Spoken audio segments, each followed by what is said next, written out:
আর হৃদয়ের বাড়ি, মানে ওদের ওখানে এত অনুষ্ঠান হয়, কাকু আর কাকিমা না গেলে সারাক্ষণ ফোন করতে থাকে। আজকে আমি আমার এই প্রিয় সোয়েট শার্টটা পরবো ভেবেছি, এর নিচে আমি এই হাইনেকটা ভাবছি পরবো, প্যান্টে ভেবেছি এই যে সেই আমার ভাইরাল প্যান্টটা পরবো।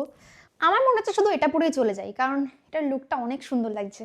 কি সুন্দর লাগছে ভাই ফিটিংসটা। খাটটা আমাকে আনতে হবে এই ঘরে, না হলে ভাই ঘরটা সাজাতেই পারছি না। যেহেতু আমার এটা পড়ার অনেক ইচ্ছা, তো এখন আমার ফার্স্ট প্রায়োরিটি হচ্ছে যে আমার নিজের ইচ্ছা পূরণ করার। ইয়েস, ভালোই লাগছে গো, গলা এটা শো হচ্ছে, ভালোই লাগছে হালকা।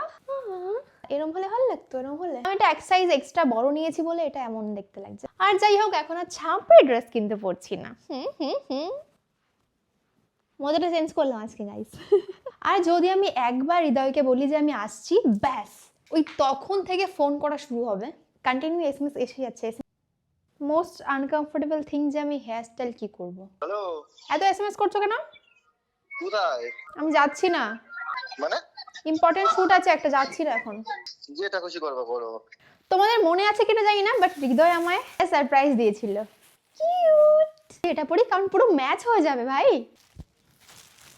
আর এনেছিল এই কানের, এই কানের, এই কানের।